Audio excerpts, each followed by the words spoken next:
कार्यक्रमका अध्यक्षज्यू, पूर्व प्रधानमन्त्री झलनाथ खनालज्यू, नेपालका लागि चिनिया राजदूत चेन सोङज्यू,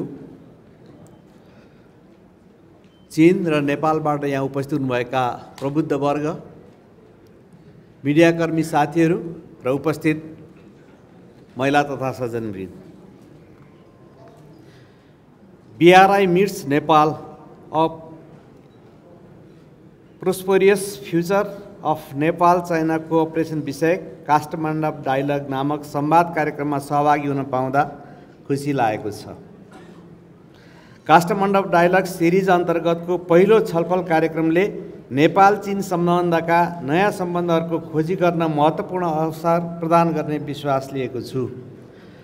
म कार्यक्रम सफलताको शुभकामना व्यक्त गर्दै आगामी संवाद कार्यक्रमको पनि निरन्तरताको शुभकामना व्यक्त गर्न चाहन्छु।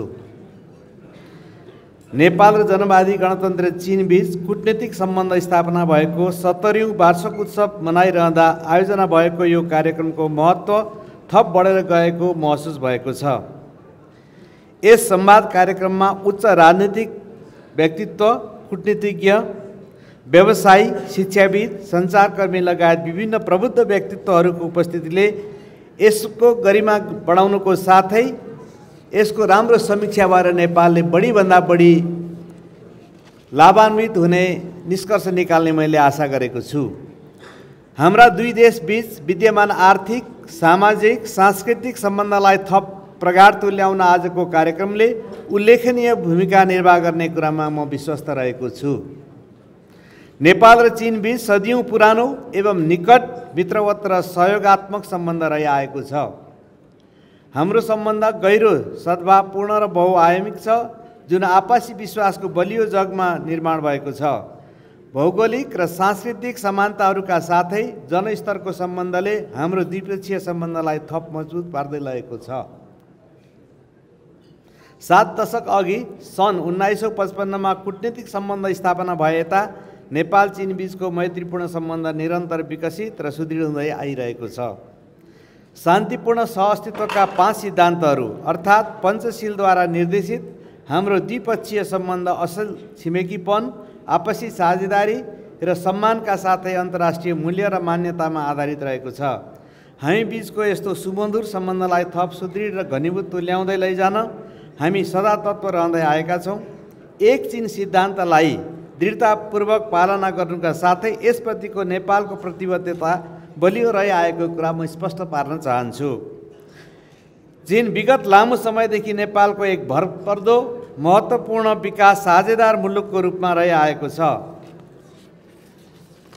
नेपाल सरकार र नेपाली जनता चिनिया सरकार र जनताका तर्फबाट नेपालको विकास प्रयासमा हुँदै आएको सहयोग र सहकार्यका लागि आभारी रहेका छन् भन्ने कुरा पनि मैले महसुस गरेको छु।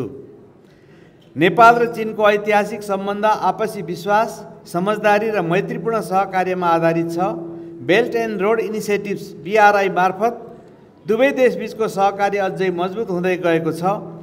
यो पहल नेपालका लागि केवल पूर्वाधार विकासको माध्यम मात्र नभई आर्थिक वृद्धिका नयाँ ढोकाहरू खोल्ने अवसरको रूपमा लिनुपर्छ भन्ने मेरो दृढ मान्यता रहेको छ।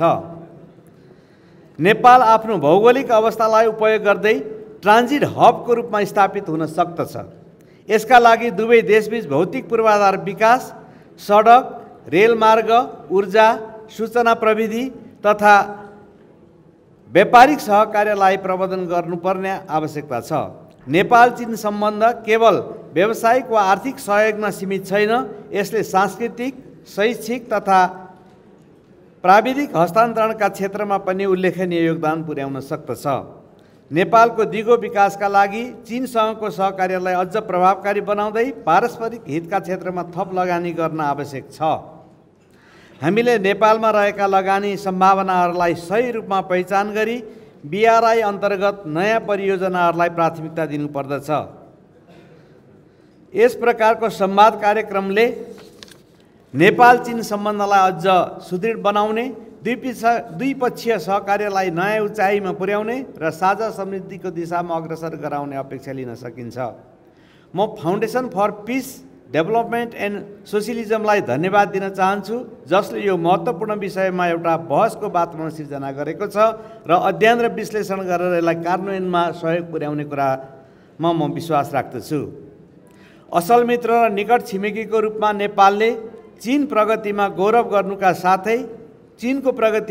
गर्नुको साथै बृहत आर्थिक साझेदारी मार्फत चीनको अद्वितीय विकास र समृद्धिबाट लाभ हासिल गर्न चाहन्छ। यस सन्दर्भमा नेपालको विकास प्रयासमा रहेको चीनको साथ, सहयोग र सहकार्यले हामी उच्च प्रशंसा गर्न चाहन्छौँ। नेपाल सन् 2026 भित्र अल्प विकसित राष्ट्रको सूचीबाट स्तरोन्नति हुने परिप्रेक्ष्यमा सहज स्तरको उन्नति र सोको दिगोपनाका लागि समेत चीनबाट महत्त्वपूर्ण सहयोग रहने हामीले अपेक्षा गरेका छौँ। अन्त्यमा पुनः काठमाडौँ डायलग सिरिज 1 को सफलताको शुभकामना व्यक्त गर्दै नेपाल चीन साझेदारी उज्जवल भविष्यको हार्दिक शुभकामना सहित धन्यवाद ज्ञापन गर्दछु। धन्यवाद।